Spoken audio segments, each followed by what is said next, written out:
So, death. Nobody on Earth, or at least anybody who hears the word death, feels a little bit of chill. Even if he's like the sorcerer of sorcerers, he still wants to live.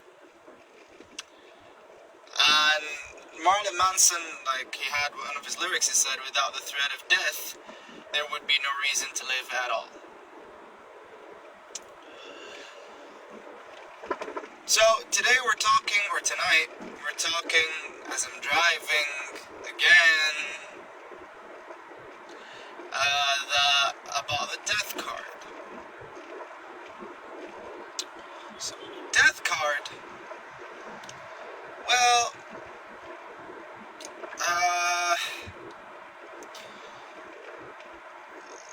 let's bear in mind something, that we don't imagine death. We only imagine what we've been told about death.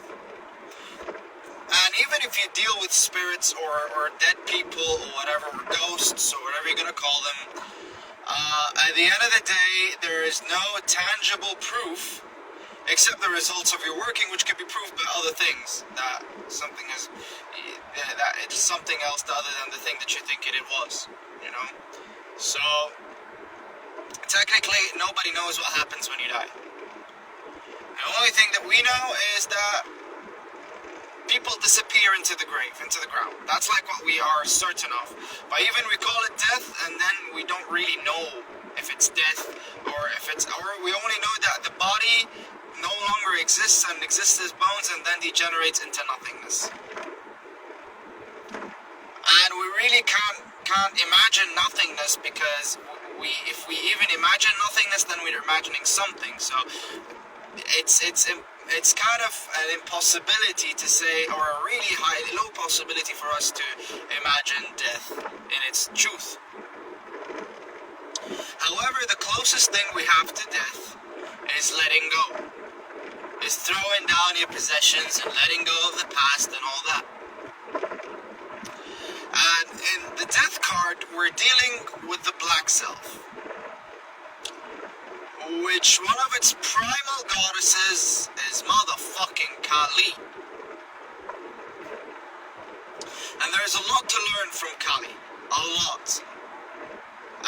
If I start talking about her, I don't know much about her, but I know how I know how a feeling, and feeling is worth much more than knowledge. And when you're dealing with the death card, you kind of find yourself learning about what you need to let go of. This is it. This is the part where you actually know that it ended. What you've been trying to hold on for too long, it's just ended. You can't do anything about it. And even if you try, you're gonna end up eating dead bodies, or you're gonna just end up doing absolutely nothing useful except wasting your time and effort and energy and decreasing your self-worth by putting your energy into something that you can't really fix anymore.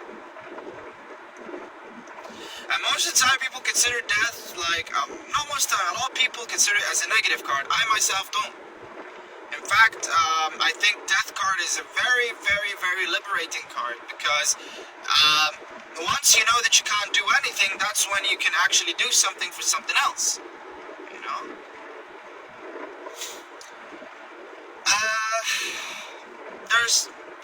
As for the death card and how you can use it for your workings, I want you to see the things that you actually can't really, that you reached a slump in. You've been trying so hard to fix it, but it doesn't get fixed. And we're not talking about things that are easy to let go of, We're not talking about like a friendship or a relationship or even a sport, No, I'm talking about something deeper, like like a family problem, for example. You have bad blood with your family or something like that, and you try to fix it, and it just doesn't work,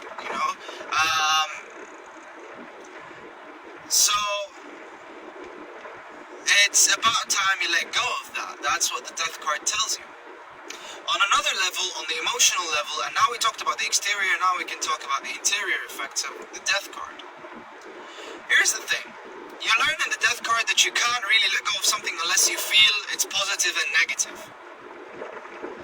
Like, a lot of people would tell you hatred is bad for you, it attracts what you don't want in life, and all that stuff, and you know, that's all bullshit. There is no such thing as a useless emotion. And there's no such thing as this whole movement where you can only love or you can only hate. As such bullshit. If you love, you're evidently going to hate. If you hate, you're gonna evidently going to love. And this, the death card, is basically like, if I feel like it's a card that's a lot relates to Saturn, but to me it relates a lot to the heart chakra. Because and the heart chakra is governed by Yama, and there's a long story to say about that, but more of that in the next video.